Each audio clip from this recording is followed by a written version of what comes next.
Operation Pedro Pan was a reaction of sacrifice and survival when over 14,000 kids migrated from Cuba to the United States from 1960 to 1962 out of fear of Fidel Castro's communist Cuba. In 1959, Fidel Castro overthrew Fulgencio Batista and his regime and became the Prime Minister of Cuba. For Fidel Castro himself had been long deferred. These scenes show his triumphal march across the island to the capital following the victory. In every town and hamlet, a cheering welcome greeted the rebel leader. In his lifetime, the bearded cigar-smoking idealist has become a legend. For most Cubans, this is the first glimpse of the man whose name became a byword. When Castro took over, his government took over the education system in Cuba. Castro did not believe in religion, which threatened the Catholic schools. Many priests and nuns fled the country as Catholic schools were taken over by the government and turned public. As soon as the government had taken over every school in Cuba, they began indoctrinating the children, teaching them that communism is good, military strategies, how to bear arms, and anti-American songs. Rumors began to swirl in Cuba that Fidel's regime had a plan to terminate parental rights and assume custody of all Cuban children to the government. This rumor obviously scared many Cuban parents. Eventually, the rumors reached Brian O. Walsh of the Catholic Welfare Bureau in Miami. Him, with the help of the United States government, developed the Cuban Children's Program in late 1960 called Operation Pedro Pan. Operation Pedro Pan was a plan of helping Cuban children escape Cuba's communist state and enter the U.S. Children left their families, friends, and lives behind. They traveled via airplanes on commercial flights to Miami. Parents sent their children to Miami as part of the operation to escape fears of communist indoctrination, state control over education, and the confiscation of property under the Fidel Castro regime.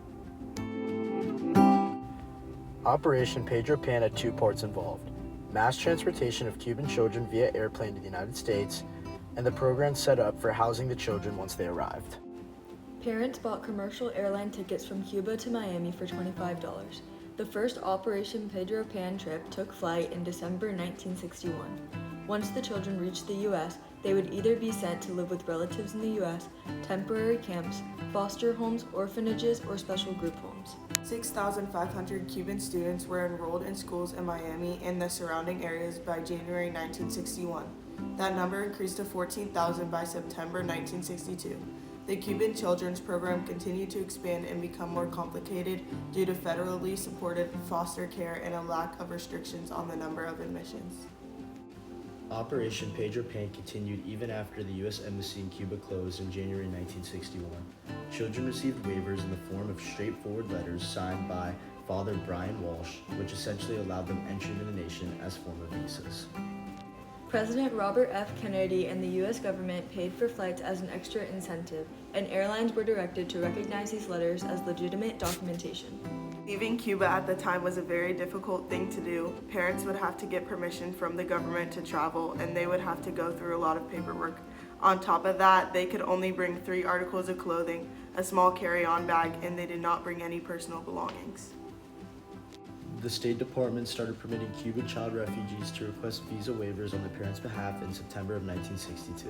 This became a reasonably common method of family immigration for many who could not otherwise afford it or did not already have other relatives in the United States. Project Pedro Pan remained a secret until February 1962, when a newspaper article called The Plan Dealer wrote an article about the many Cuban minors who made their way into the country unnoticed. On March 9th of the same year, the Miami Herald's Gene Miller also ran a story about the event, in which he introduced the term Operation Pedro Pan to its readers.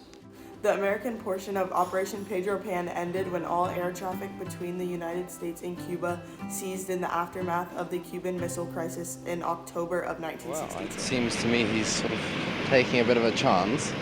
I think it's very likely that it could result in sort of possibly even drawing this country into some sort of war. Do you think he was right when he said that some action had to be taken? This was less dangerous than taking no action at all. No, I'm not so sure that he shouldn't have gone to the United Nations first. Cuban immigrants were instead rerouted to Spain and other countries following the Cuban Missile Crisis, and Cuban immigrants would have to travel via Spain or Mexico to reach the United States until 1965.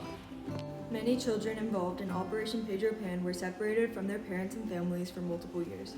Their experiences shaped their identities, for they grew up as Cuban Americans, manifesting their Cuban identities while living their new life in the United States. Today, the former Pedro Pan children, now in their 50s, 60s, and 70s, are largely successful adults who have built lives in the U.S. while maintaining their Cuban identity. Many have become community leaders, succeeded in various professions, and have connected with each other through a national network and social media.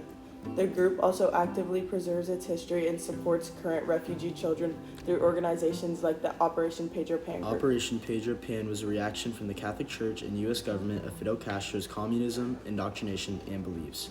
The operation is significant for its massive scale, the unique role of organizations like the Catholic Welfare Bureau in organizing it, and its historical context within the Cold War and Cuban Revolution. It is also the largest exodus of children from a country in the Western Hemisphere in history.